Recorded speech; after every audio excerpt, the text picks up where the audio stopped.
अस्सलाम वालेकुम। The way I cook में आज मैं आपको चपटी कबाब हांडी बनाना सिखा रही हूँ। चपटी कबाब हांडी बहुत मज़ेदार बनती है। देखते हैं इसको बनाने के लिए क्या क्या चीज़ें चाहिए। यहाँ सबसे पहले मैंने 2 हरी मिर्चें ली हैं और आधा कप के करीब धनिया है। 1 बड़े प्याज को मैंने लेकर रफली चॉप कर लिया था। सुर्ख मिर्च आधा चाय का चम्मच, कुटी हुई मिर्च आधा चाय का चम्मच, नमक 1 चाय का चम्मच, धनिया पाउडर 1 चाय का चम्मच, अदरक 1 टेबलस्पून और चिकन का कीमा आधा किलो लिया था। इन सब चीज़ों को मैंने बारी बारी ब्लेंडर में डाला है। इसमें मैं पहले प्याज शामिल किए हैं, फिर धनिया, हरी मिर्चें, अदरक का पेस्ट मैंने आधा डाला है और आधा मैंने मसाले के लिए बचा के रखा है और इसको थोड़ी देर के लिए चॉप कर लिया है। इन चीज़ों को बहुत बारीक चॉप नहीं करना है वरना ये पानी छोड़ देंगी। अब मैंने इसमें कीमा भी शामिल किया। कीमा डाल के साथ ही मैं मसाले डालूँगी।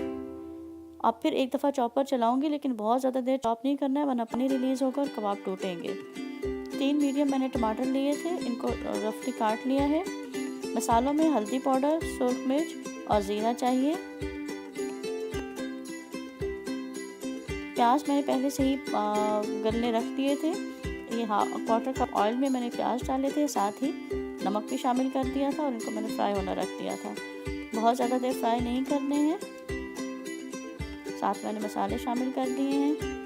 बस रंग बदलना है तो इसमें मैंने चीज़ें डालना शुरू कर दी थी। साथ टमाटर शामिल किए हैं और अदरक का जो पेस्ट बचाया था वो भी डाल दिया है। इस मसाले को हल्की आंच पे पकना रखते हैं और देखते हैं कि कबाबों का क्या करना है। कबाब का जो मसाला लिया था मैंने यहाँ पे ऑयल लिया है और हाथों पे ऑयल लगाना है और इस मसाले को अच्छी तरह से मिक्स करना है। हाथों पे ऑयल लगा लें ताकि मसाला चिपके नहीं।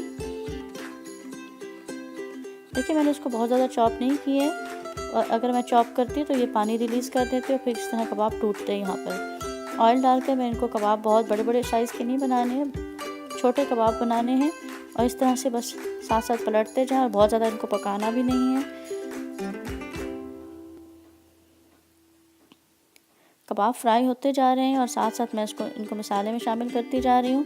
मसाले की आंच बहुत हल्की है ताकि प्याज और टमाटर साथ साथ पकते रहें। बस इस तरह फ्राई करते जाएंगे और साथ साथ डालते जाएंगे।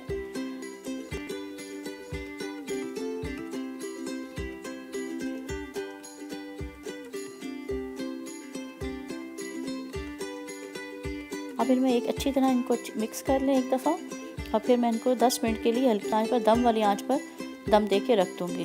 10 मिनट बाद फिर मैं आपको दिखाऊँगी। यहाँ पर ढक्कन देकर 10 मिनट के लिए बिल्कुल दम पे रख दें ताकि प्याज टमाटर भर जाए और तमाम चीज़ें मिक्स हो जाएं। देखिए मैंने आपको गार्निश करके दिखा दिया है। चपटी कबाब हांडी तैयार है। उम्मीद है आज की रेसिपी आपको पसंद आएगी। इस रेसिपी को आप ज़रूर ट्राई करेंगे और कमेंट बॉक्स में कमेंट्स देना ना